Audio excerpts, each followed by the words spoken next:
شمع علم زمانے میں جلاتے جاؤ۔ الحمدللہ رب العالمین والصلاة والسلام علی سید الانبیاء والمرسلین۔ ناظرین کرام السلام علیکم ورحمۃ اللہ وبرکاتہ۔ ہم پڑھ رہے ہیں جناب مفتی اکمل مدنی صاحب کی صرفی و نحوی تراکیب پر مشتمل مشہور زمانہ کتاب الترکیب، اور اب تک جو ہے ہمارے سبق نمبر 7 تک مکمل ہو چکے ہیں، اور اب جو ہے ہم پڑھ رہے ہیں سبق نمبر 8، اور سبق نمبر 8 کے تقریباً 11 قواعد ہم لوگ مکمل کر چکے ہیں۔ آج جو ہے وہ ہوگا قاعدہ نمبر 12، اور قاعدہ نمبر 12 کا جو موضوع ہے وہ یہ ہے کہ کبھی صفت کو موصوف کی جانب مضاف کر دیا جاتا ہے اور کبھی موصوف کو صفت کی جانب جو ہے وہ مضاف کر دیا جاتا ہے۔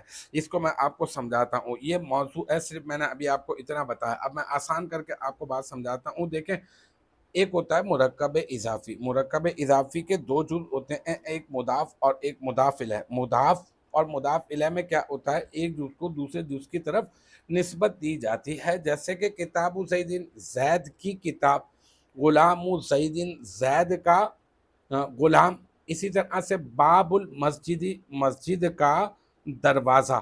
تو اس طرح سے آپ نے کیا کیا، اس دروازے کو نسبت دی مسجد کے ساتھ، آپ نے اس غلام کو نسبت دی زید کے ساتھ، آپ نے اس کتاب کو نسبت دی کس کے ساتھ، زید کے ساتھ۔ تو ثابت ہوا کہ آپ کیا کرتے ہیں، مضاف اور مضاف الیہ میں مرکب اضافی میں جو دو جز ہوتے ہیں، ایک جز کو دوسرے جز کے ساتھ آپ جو ہے وہ نسبت دیتے ہیں، تعلق جو ہے وہ جوڑتے ہیں۔ نسبت تامہ نہیں ہوتی ہے نا، نسبت جو ہے وہ ناقصہ ہی ہوتی ہے، لیکن بہرحال آپ جو ہے وہ یہاں پہ نسبت دیتے ہیں۔ یہ ساری بحث ہم لوگ پہلے کر چکے ہیں کہ نسبت تامہ اور نسبت کاملہ کے حوالے سے۔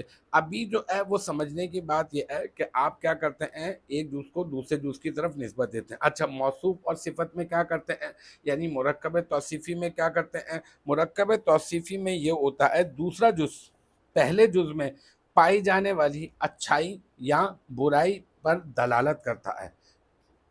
کیسے؟ جیسے کہ مثال کے طور پر میں کہتا ہوں رجل عالم، تو یہاں پہ رجل عالم، یہ رجل موصوف ہے، عالم مرد، اس کا ترجمہ بھی میں بتا دوں تاکہ آسان ہو جائے بات۔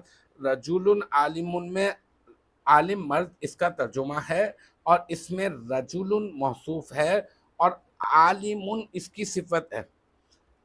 اب یہاں پر یہ جو عالم ہے یہ دوسرا جز ہے، اور کیا کر رہا ہے، یہ دوسرا جز پہلے جز کے مدلول میں پائی جانے والی اچھائی یا برائی کے اوپر دلالت کر رہا ہے، یعنی اچھائی کے اوپر دلالت کر رہا ہے۔ اب مرد کا عالم ہونا یہ بتایا جا رہا ہے کہ مرد جو ہے وہ کیا ہے، وہ عالم ہے۔ اسی طرح سے ایک اور مثال دے دیتا ہوں میں آپ کو، تاکہ ہم آگے اپنے موضوع کو اچھی طرح سے ہم لوگ پختہ کر کے اپنے ذہن میں جو ہے وہ بسا سکیں۔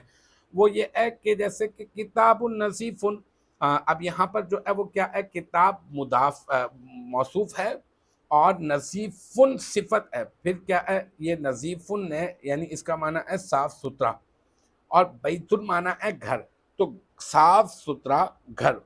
تو اب یہاں پر اس میں دوسرے جز نے پہلے جز کے مدلول میں پائے جانے والی اچھائی کے اوپر جو ہے وہ دلالت کی ہے۔ تو ایسا ہوتا ہے کہ مرکب توصیفی میں دو جز ہوتے ہیں، دوسرا جز پہلے جز میں پہلے جز کے مدلول میں پائے جانے والی اچھائی یا برائی پر دلالت کرتا ہے۔ تو مرکب توصیفی کا پرپس کچھ اور ہے، مرکب اضافی کا پرپس کچھ اور ہے، مرکب اضافی کے قواعد کچھ اور ہیں، مرکب توصیفی کے قواعد کچھ اور ہیں۔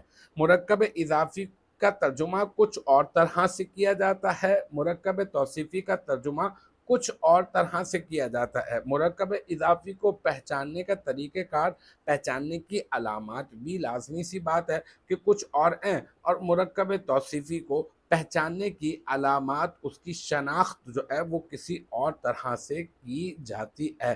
لیکن اب جو ہم اپنے موضوع پر آ رہا ہوں کہ قاعدہ نمبر 12 میں یہ بتایا جا رہا ہے کہ کبھی ایسا ہوتا ہے کہ صفت کو موصوف کی طرف مضاف کر دیا جاتا ہے، جبکہ ایسا مطلب عام طور پر ہونا نہیں چاہیے، لیکن یہ کہ کیونکہ استعمال ہو رہا ہے، اب استعمال ہو رہا ہے تو ظاہر سی بات ہے کہ عرب کے لوگ استعمال کرتے ہیں تو بتانا تو پڑے گا آپ کو، کبھی عبارت میں آ جائے تو آپ بالکل پریشان ہو جائیں گے۔ تو یہ یاد رکھ لیں کہ کبھی ایسا بھی ہوتا ہے کہ کبھی موصوف کو صفت کی طرف، کبھی صفت کو موصوف کی طرف کیا جاتا ہے، مضاف کر دیا جاتا ہے۔ جیسے یہاں پر آپ دیکھ لیں بِکَرِیمِ خِطَابِہِ اور روح القدسی، دیکھیں یہاں پر یہ جو روح القدسی ہے نا، یہ اصل میں ہے الروح القدس۔ قدس کا معنی پاک اور روح کا معنی روح، تو پاک روح۔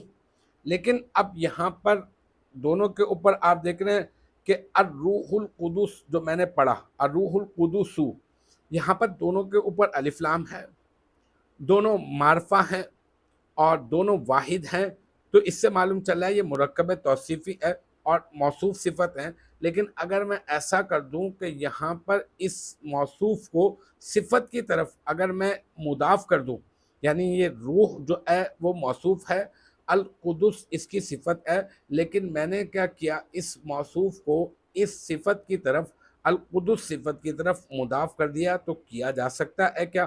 ہاں کبھی ہوتا ہے، استعمال ہوتا ہے، جبھی جو ہے وہ سمجھایا اور بتایا جا رہا ہے کہ کبھی ایسا بھی ہو سکتا ہے، جیسے کہ روح القدسی، اور جب اس کی اصل پڑھیں گے تو ہوگا الروح القدس، تو اس میں کیا ہوگا، ہم لوگ زیر اس کے نیچے کسرہ نہیں پڑھیں گے، جب مضاف مضاف الیہ بنیں گے تو ظاہر سی بات ہے کہ مضاف الیہ مجرور ہوتا ہے، تو روح القدسی پڑھیں گے، یعنی پاکیزہ روح۔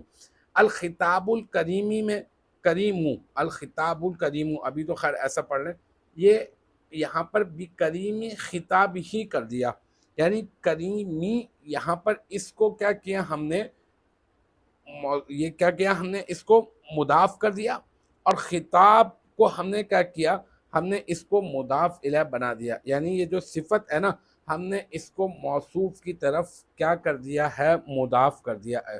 تو آج کا جو قاعدہ ہے اس کا خلاصہ یہ ہے کہ کبھی ایسا ہو سکتا ہے کہ موصوف کو صفت کی طرف اور کبھی صفت کو موصوف کی طرف مضاف بھی کیا جا سکتا ہے، جبکہ مرکب توصیفی اور چیز ہوتا ہے اور مرکب اضافی جیسا کہ تفصیل میں آپ کو بتا چکا ہوں وہ کچھ اور چیز ہوتا ہے۔ مجھے امید ہے یہاں تک کی جو بات ہے وہ آپ کی سمجھ میں آ گئی ہوگی انشاءاللہ تبارک و تعالی۔